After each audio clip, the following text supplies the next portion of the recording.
Aldehyde हो या ketone हो, दोनों का जनरल फार्मूला ये होता है CnH2nO1। बेसिकली बुनियादी कॉन्सेप्ट ये है कि कार्बन ऑक्सीजन डबल बॉन्ड होता है और एक तरफ हाइड्रोजन होता है। अब दूसरी तरफ क्या हो सकता है? दो पॉसिबिलिटी है, या तो दूसरी तरफ भी हाइड्रोजन होगा या दूसरी तरफ अल्काइल ग्रुप होगा। अब अगर दोनों तरफ हाइड्रोजन होगा तो एक गैस होगा, इसका नाम मीथानल या फॉर्मेल्डिहाइड। सबसे कॉमन या सबसे सिंपल या एग्जाम के लिहाज से सबसे इम्पॉर्टेंट फॉर्मेल्डिहाइड ही होता है, ठीक है।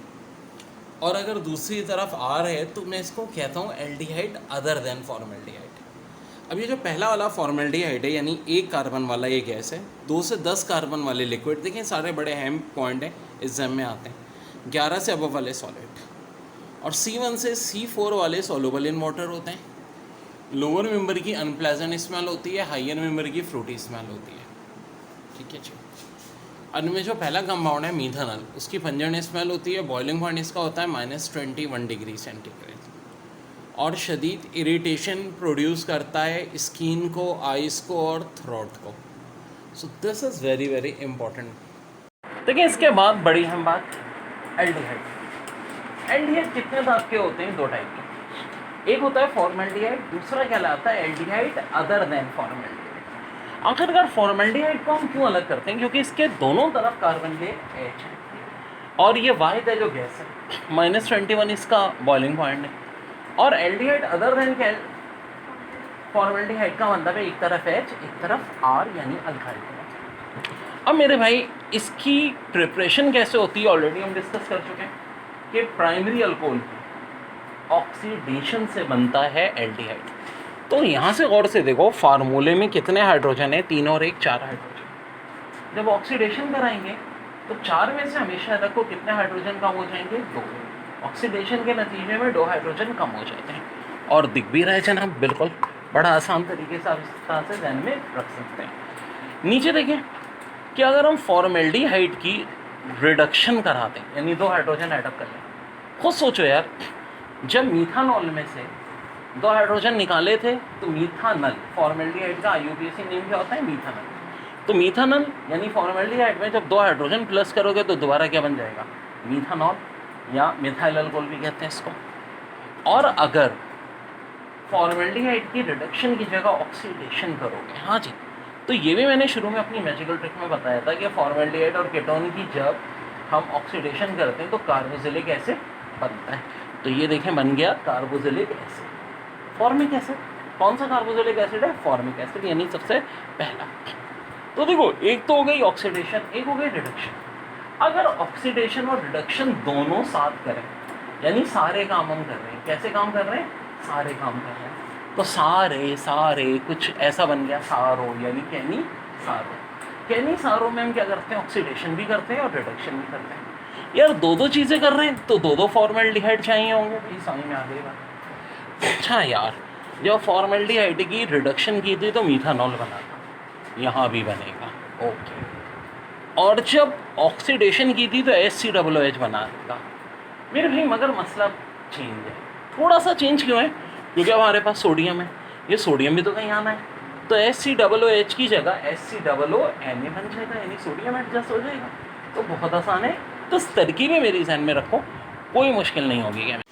ओके बच्चों, एग्जाम में आया हुआ सवाल, in IUPAC system aldehydes are called alkane, alkenols, alkanols, अल्कानल्स।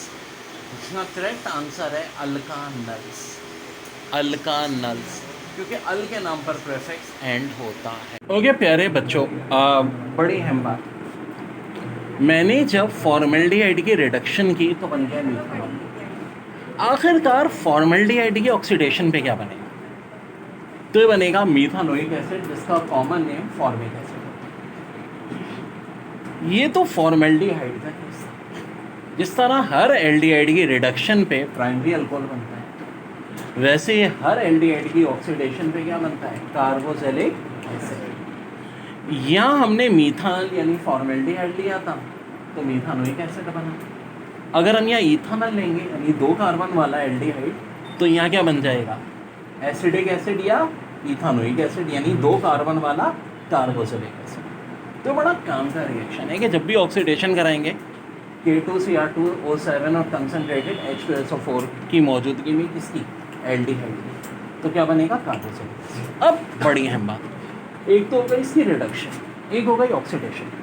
क्या फॉर्मेल्डिहाइड में दोनों प्रोसेस एक साथ हो सकते हैं? जी हाँ, फॉर्मेल्डिहाइड के अंदर ये एबिलिटी है कि इसका एक ऐसा रिएक्शन है जिसमें ऑक्सीडेशन और रिडक्शन दोनों एक साथ होती है। आइए जरा प्रोडक्ट देखते हैं। रिडक्शन के केस में बनाए मीथानॉल और ऑक्सीडेशन के केस में बनाए HCOOH यानी फॉर्मिक एसिड। चलें देखते हैं कि ऐसा कौन सा रिएक्शन है फॉर्मेल्डिहाइड की खास बात, इसका एक खास रिएक्शन जिसमें ऑक्सीडेशन रिडक्शन साथ होती है।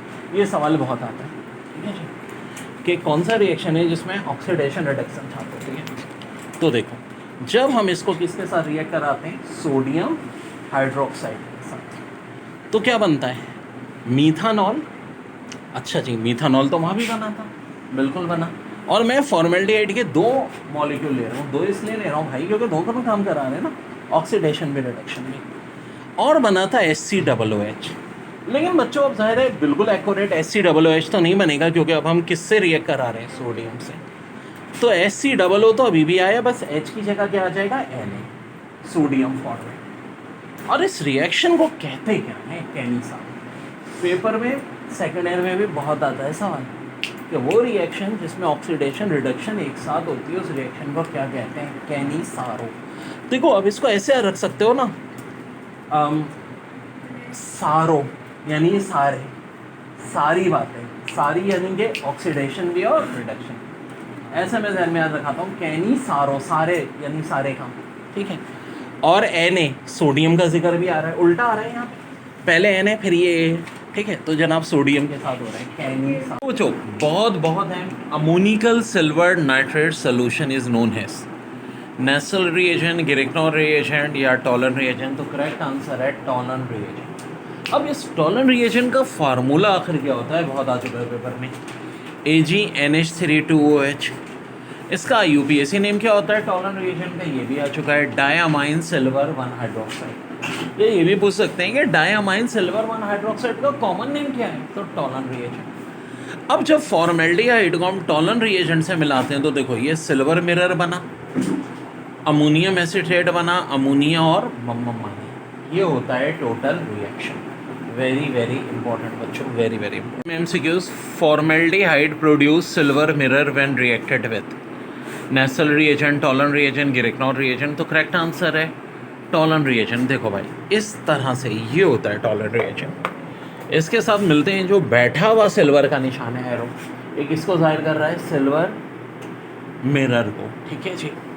और इस सोल्यूशन को हम अमोनिकल सिल्वर नाइट्रेट या टॉलन रिएजेंट या IUPAC name diamine silver 1 hydroxide भी कहते हैं। बड़ी हेम एमसीक्यूज बहुत पेपर में रिपीट हुई है। Formaldehyde presence polymerized in the presence of dilute sulfuric acid. On heating, it forms a trimer known as acetyl phenylhydrazine, oxime, metaformaldehyde, cyanohydroxane. तो देखो फॉर्मेल्डिहाइड में जब डाइल्यूट H2SO4 हीट करोगे तो ये बनेगा मेटाफॉर्मेल्डिहाइड। मेटाफॉर्मेल्डिहाइड जिसका मेल्टिंग पॉइंट 62 होता है, ये भी याद रखो। देखो ये स्ट्रक्चर बड़ा कॉम्प्लिकेटेड है, लोग गलती कर जाते हैं। यार देखो बेंजीन में क्या होते हैं, 6 कार्बन होते हैं साइक्लोहेक्सेन में। यहाँ देखो एक कार्बन ये 2 ऑक्सीजन से, फिर ये दोनों ऑक्सीजन कार्बन से, और फिर ये दोनों कार्बन इस ऑक्सीजन से। अब कार्बन की वैलेंसी तो 2-2 पूरी हो गई तीनों ऑक्सीजन की, ठीक है। तीनों ऑक्सीजन की वैलेंसी 2-2 है ना, कार्बन की लेकिन 4 होती है। तो ये कार्बन भी इन 2 हाइड्रोजन से, वो कार्बन भी इन 2 हाइड्रोजन से, और वो भी इन 2 हाइड्रोजन से। फिर एक अलग से एमसीक्यूज आती है कि मेटाफॉर्मेल्डिहाइड का मेल्टिंग पॉइंट कितना होता है, तो 62 डिग्री होता है। तो इस ऑप्शन का तो आंसर क्या होगा, metaformaldehyde. Formaldehyde polymerized in the presence of dilute H2SO4 on heating, it form a trimer known as, तो मेटाफॉर्मेल्डिहाइड।